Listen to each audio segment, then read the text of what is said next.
Hi, my name is Kelsey Davis, and the communication system I chose is PECS, or Picture Exchange Communication System. It is pretty well known in the autism community as well as the other developmental disabilities community as well. It is used as an augmentative or alternative form of communication for individuals with limited communication ability.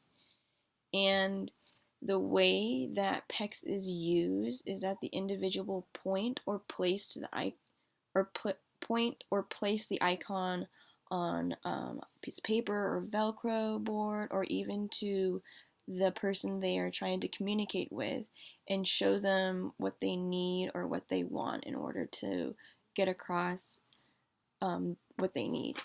Here's an example of PECS icons. For example, here's eat as well as goodbye. So there's different forms of PECS.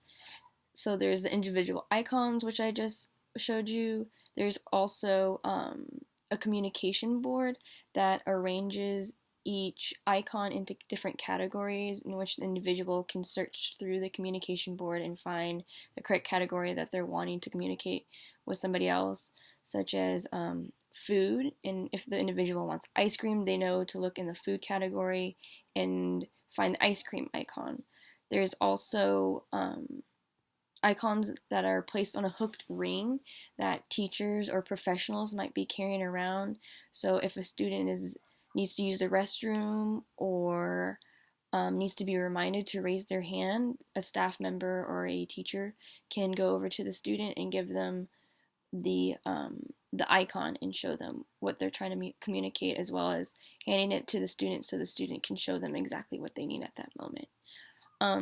PECS can help support speech production and aid those with no speech because of how simple each icon is and how easy it is for others to understand and use.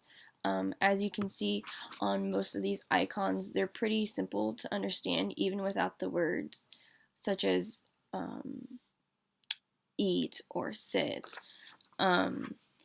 They are also very easy to make. There's a lot of new programs out there that already have the icon set up, and you can even get some of them free off of the internet to print and make out.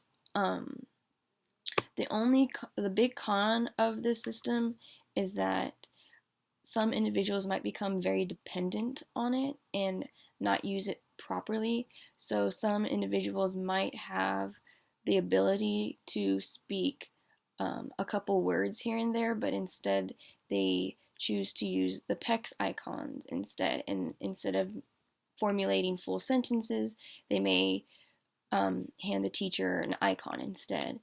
There's also, I've had a case where my kiddo was using PECS, but he was misusing them in that he was perseverating over them, and instead of appropriately communicating his needs, he would perseverate over wanting to watch a movie, and he would continue to just look at the icon and of the Mickey Mouse instead of saying he wanted to actually watch the movie. He would just look at the Mickey Mouse icon all day instead. So these are the pros and cons of the PECS system that I think is a very good form of alternative communication.